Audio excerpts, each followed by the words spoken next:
Hello, this is Miss Cliffner with your first lesson for the brand new year 2022.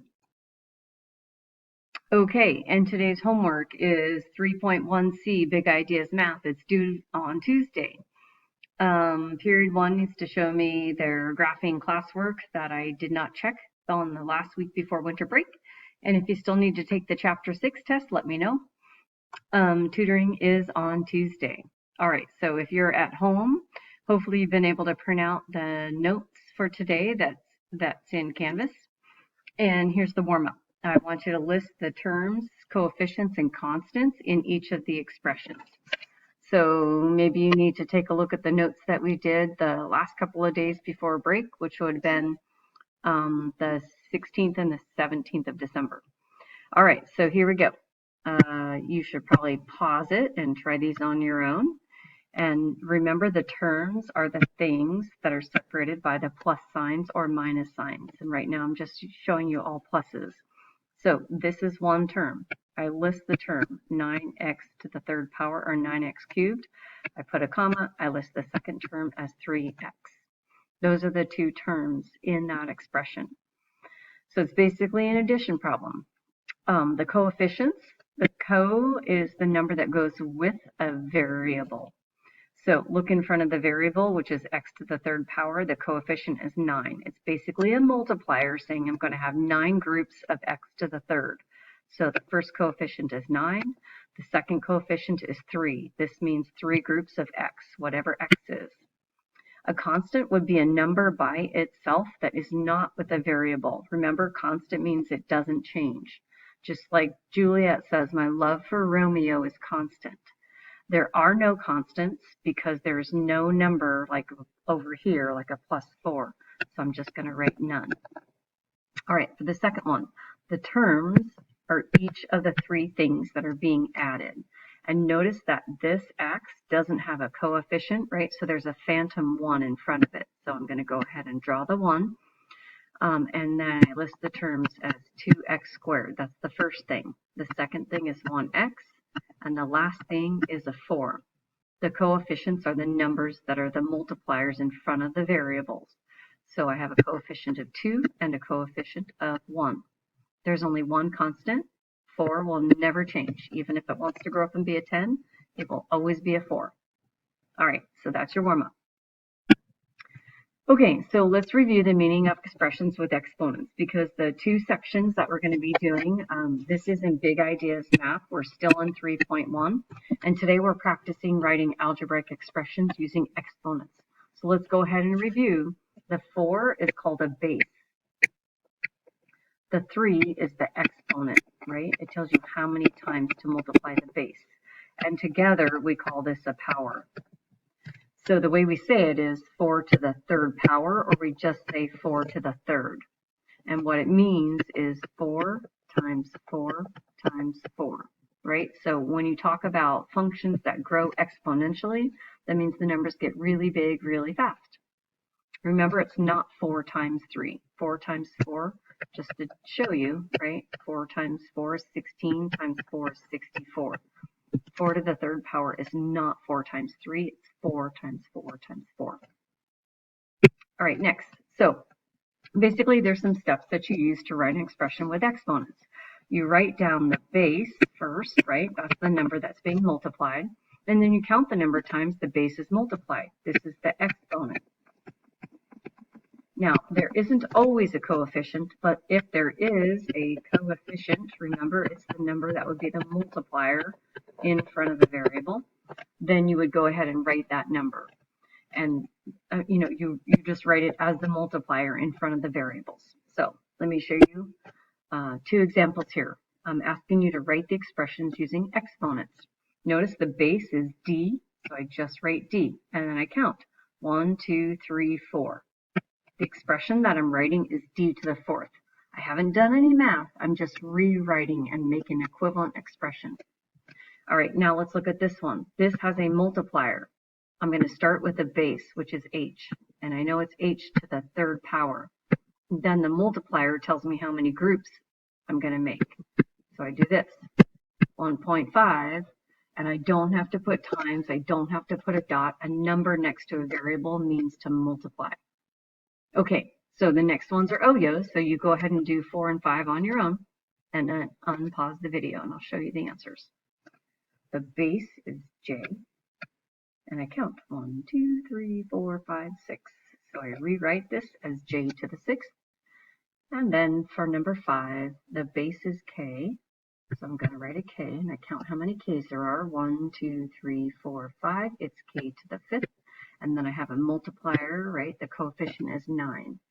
So that's all you have to do if you're rewriting expressions using exponents. It's easier to write 9k to the 5th than 9 times k times k times k times k times k. So it's sort of like shorthand. Okay, next. The other thing I wanted to show you in this lesson is that we can write expressions that describe real life situations. So here's an example of a skateboard, right? So the skateboard is on sale for $125, and you're saving money to buy the skateboard. So you start with $45, and then you're going to save $3. Notice I'm underlining the math words like I always do. You save $3 each week. We want to write an expression that you can use to represent the amount of money you save after W weeks, right? So there's my variable. I don't know how many weeks I'm going to be saving, but I know I start with $45, so I can write 45. Now an expression doesn't have units, right? I'm not going to put the dollar sign because this is the expression I'm going to use to plug in numbers with and do the math. So it's 45 plus each week I save $3. So it's 3 times the number of weeks that I'm saving. So now I just made an expression. I'm starting with 45, and each week I multiply it by 3 and I add that to the 45. Okay, so let's look at what our table looks like. So here's our table, and I'm going to write the expression 45 plus 3W. So the number of weeks that I'm going to start out with, well, is down here, right? Because I'm asking you how much will you have after 4 weeks, 10 weeks, and 20 weeks. So I'm going to put a 4 in here, and I'm going to say in place of the W, I'm going to put in a 4. So I do this. Oh, I'd like to put parentheses around the W. So 45 plus 3 times 4 weeks, right? Because every week for 4 weeks, I put in $3. So that means what I have is 45 plus 12. Now I'm just going to do some mental math. So I saved $57 after 4 weeks. Now how about if I had saved for 10 weeks, right? I use my expression and I plug in 10 for the number of weeks. So this time I write 45 plus 3 times 10, right? I don't have to figure out plus 3 plus 3 plus 3. I can use an expression to skip some of the weeks in between. So this is now 45 plus 30, right, which equals 75. So after 10 weeks, I've saved $75. Okay, now the question is, I'm trying to figure out if 20 weeks is enough time to save to be able to afford this skateboard. So after 20 weeks, I have 45. I always start with I started with 45, and now it's 3 times 20. So I have 45 plus 60, which is $105. So after 4 weeks, I would have 57. After 10 weeks, it looks like a 10 sign. After 10 weeks, I have 75. And after 20 weeks, I have $105. Now remember, the skateboard that was on sale cost $125. So after 20 weeks, I have 105. So I don't have enough to buy the skateboard yet, right? So I would obviously keep saving. So I'm going to answer the question after 20 weeks, can you buy the skateboard? Explain why or why not. And I will say no. I only have 105 and I need 125. Now, one of the things I could do is I could try to figure out, well, if I have 125, if I'm trying to save 125 and I have 105, right? If I subtract, I can see that I need 24. And if I'm only saving $3 a week, I'd have to figure out how many times 3 goes into 20 and then add an extra week. So it seems like I would have to save for 7 more weeks to have enough money. But that explains the question. But I just thought, you could take it a step further. Okay, so now, oops, I forgot to put my OYO. Oops.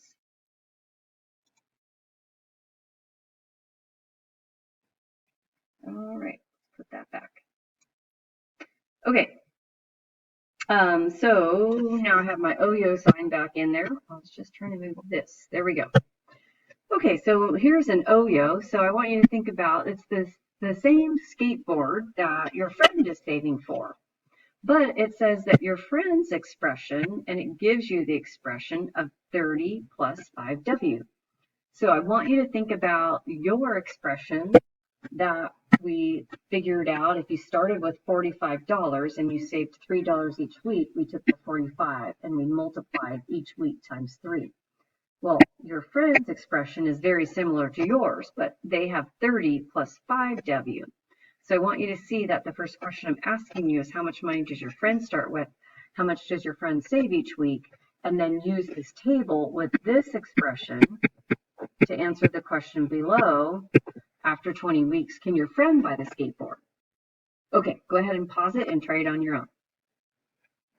So notice that the friend starts with, this is a constant, right? They started with $30, and then 5 times the W, they are adding $5 a week. So I'm going to use the same numbers that we used for us, being the U, was after 4 weeks and 10 weeks and 20 weeks. So I plug in the 4 for the weeks, and this equals 30 plus 20 is $50 after the first week. So notice your friend has less after the first week, but then let's see what happens after this week. So 30 plus 5 times 10. So we get 30 plus 50 is 80. And I remember that I have 75 after 10 weeks. So even though the friends started out with less, because they're saving more each week, it looks like they're saving faster. So after 20 weeks, if I plug in the 20 in place of the W, I get 30 plus 100. So you can see now your friend has $130. Can they afford the $125 skateboard? Yes. After 20 weeks, can your friends buy the skateboard? Yes. My friend